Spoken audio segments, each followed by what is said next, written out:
Honestly, what doesn't the Blue Planet Project cover? We're talking short grays, tall whites, crossbreeding, hybrids, and advanced intergalactic technologies and pharmaceuticals. Take it away, James. So, what is the Blue Planet Project? Well, the Blue Planet Project is a global movement dealing with the Earth's water crisis, but who cares about that? We're talking about another Blue Planet Project, a top secret document leaked by a supposed whistleblower from the US government, leaking info about decades of cooperation between the US military and alien forces right here on Earth. The document was never meant to be seen by the public, but in 1991, an anonymous author released it. It was filled with sketches, notes, diagrams about different alien species and their advanced technology. Then in 2014, more supposed secret information was released in a book entitled Blue Planet Project: An Inquiry into Alien Life Forms. This one contained lost chapters and was full of info that had been left out of the original release. Info we'll be diving into in more detail, but in general it contains stuff that's been leaked by a number of whistleblowers. There's actually more than one author. Their names are now known: Jefferson Souza and Gil Carlson, and apparently the bigwigs have not been happy. Ever since these books came out, there are 3 in total now, the United States government, NASA, and all those aliens working with them who thought they were being all sneaky have been absolutely pissed. The monkey wrench has been thrown, secrets have been leaked, and now me and Hannah are here to kick them while they're down, and we're gonna mess up the global elite's plans even further with the help of all you fine subscribers. So let's get ready to rumble. According to Blue Planet Project documents, there are 4 specific extraterrestrial races. Some you might have heard of before, and some you might have not. To ease us in, let's start with the most commonly known alien races: the Zeta Reticulans and the Reptilians. The first documented race are the Zeta Reticulans, aka the Greys. The Greys are your kind of stereotypical looking aliens, said to be humanoid beings with gray skin, large heads, and almond-shaped black eyes. They have slender bodies with elongated arms, legs, fingers, and toes, and their height ranges from 3 to 4 feet. The species is incredibly technologically advanced. They possess telepathic abilities and are often associated with abductions and genetic experimentations due to their scientific interest in humanity. Next described are the Reptilians, humanoid beings with scaly skin, slitted eyes, and sometimes even tails. According to reports, these guys are often aggressive and manipulative. Not only that, but apparently many of them have already infiltrated society. I'm talking the government. That's right, the president is a lizard. One of the subjects that's come up in the Blue Planet Project conspiracy is the existence of alien pharmaceuticals. Now that does not sound very good. These are exactly what they sound like: highly advanced medications or substances that extraterrestrial beings possess, far superior to anything developed here on Earth, capable of treating diseases, enhancing physical abilities, or even altering consciousness. And that's where things get gnarly, because sure, we'd love to have quick cures to horrible illnesses, but I don't want to be swallowing pills covered in the grease stains by a race of reptilians. I want to control my dang brain on top of that, but that could be exactly what's going on. Aliens and the government working in unity to create highly addictive medications that keep us dumb, dependent, and delirious. But they may also be working on developing medications for humans that could help us endure long space flights, just like our space-faring pals. I don't want to come off too negative here, in case they're watching from their secret labs deep beneath the Denver airport. Okay, now that we've covered Greys and Reptilians and gotten a little more information about the project from James, thank you James, let's talk about the remaining alien races discovered to date. We have the Nordics, the Mantis beings, and the Indistincts. Starting with the Nordics, or as you may know them, tall whites, which are tall, humanoid beings with fair or pale skin, light blonde hair, and blue or green eyes, along with an idealized muscular physique. The Nordics are benevolent and spiritually advanced, with a goal to push humanity towards enlightenment and peace. And then there are the Mantis beings. Insectoid, mantis-like creatures with long, slender bodies equipped with a human head and torso, large, compound insect eyes, and sectioned little insect limbs. Like the Nordics, Mantis beings are considered spiritual beings with access to higher dimensional realms than our own. According to the documents laid out by the Blue Planet Project, there are also other variations of the 4 species, likely due to cross-coital interactions between them, as well as completely separate, indistinctable alien beings with appearances and motives that humans are just not yet able to conceptualize. So don't even bother thinking about it because you can't. Your brain won't, you don't have that ability.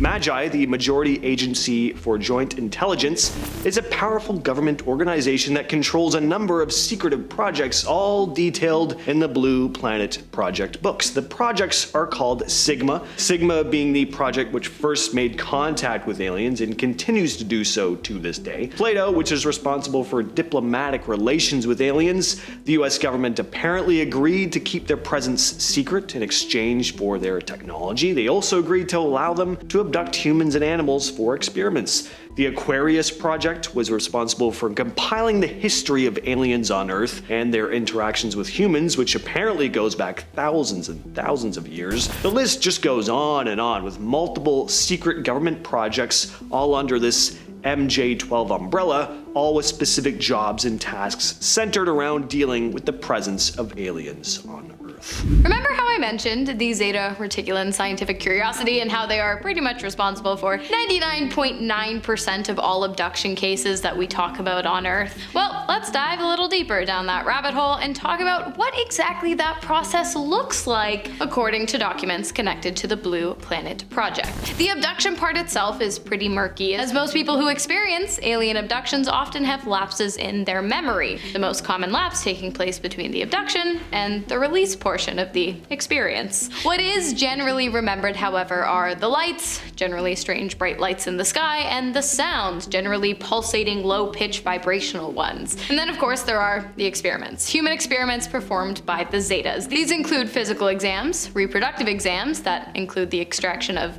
genetic material, and neurological tests, which generally involve brain scans and probing. Those who have gone through the process and lived generally experience trauma, PTSD, and memory loss, which, in case you forgot, I already mentioned. Alright, so we got greys, reptilians, disgusting mantis people, and gorgeous Nordic aliens, apparently that the US government has been aware of and even working with for decades. But what does this all mean for us? Well, there's all kinds of directions or things like this can go, but we can essentially boil it down to two: bad and good. If you're a glass half full kind of person, you might see some benefit to aliens and humans working together. In fact, I might even actually have more faith in extraterrestrials setting out to help humanity than our own governments. Take those supposed alien pharmaceuticals, for example. I mean, they could revolutionize medicine. On the flip side, they might just be revolutionizing the government's ability to control us. Then there's the alien tech. The book talks about advanced spacecraft and alien propulsion systems. If we learned to use this technology, space travel would become as common as flying on planes. We might even be able to explore other planets and possibly find new places to live. But on the other hand, there's the potential for some pretty dark implications. I've got an implication for you. The implication that one day we will all become hybrid, crossbred versions of the aliens I described just a few points ago. Probably the Zetas, aka the Greys. Remember how I said that generally experiments will include reproductive examination with a biological material extraction component? Well, if you're wondering what they could possibly be using that material for, wonder no more. Zeta Reticuli is the name, hybridizing and crossbreeding is the game. Apparently, and according to the Blue Planet Project, Zetas have been using human DNA to create gray human hybrids for quite some time now, and many people who have been abducted claim to have actually encountered these human-alien hybrids while aboard the Zeta spacecrafts. It is theorized that the practice is one of advancement and self-preservation. Simply put, the Greys engage in crossbreeding to ensure the longevity of their civilization and, I don't know, maybe make themselves a little bit taller. They max out at 4 feet. But if they wanted to try crossbreeding with a human, they could have just put out an ad on Craigslist. I'm sure there's like 100 guys who would gladly jump at the chance to jump on a Grey. They really don't need to be doing all that. Of course, this conspiracy ties into a whole bunch of conspiracies dealing with aliens, including, of course, the fact that the government could be covering them up. Area 51, Bob Lazar, Dulce Base, cases of UFOs being spotted by mass amounts of people, only for the cases to mysteriously go cold. Many conspiracy theorists and even just the general public who's not even super into this sort of thing can probably agree that the government keeps a lot of things under wraps, and what bigger secret could there be than the presence of alien life right here on Earth? Why this book ain't all over the news, plastered on every street corner, being talked about on every podcast seeking the truth is beyond me. I can understand not being super surprised about greys in cahoots with the government. I mean, they're boring, but mantis beings? Everyone needs to be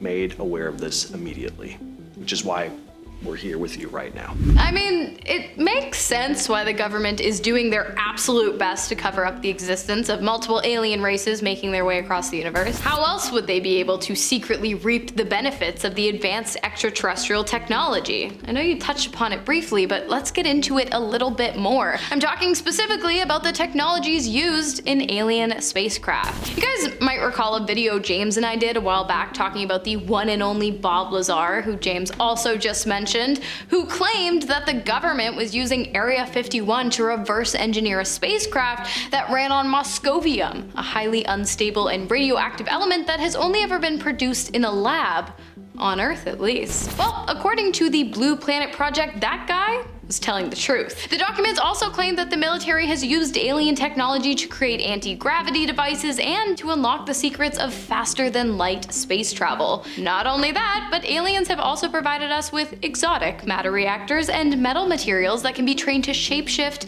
in various environments. Imagine going to sleep one day and your laptop's a laptop and you wake up and it's like, I don't know, a statue of a bear or something? It's pretty cool. Which alien would you most want to be combined with? I don't know, I think I'd do a Zeta. No, they're weird. I take it back, I take it all back. She wants to be a mantis, I could tell, I can read it in your eyes.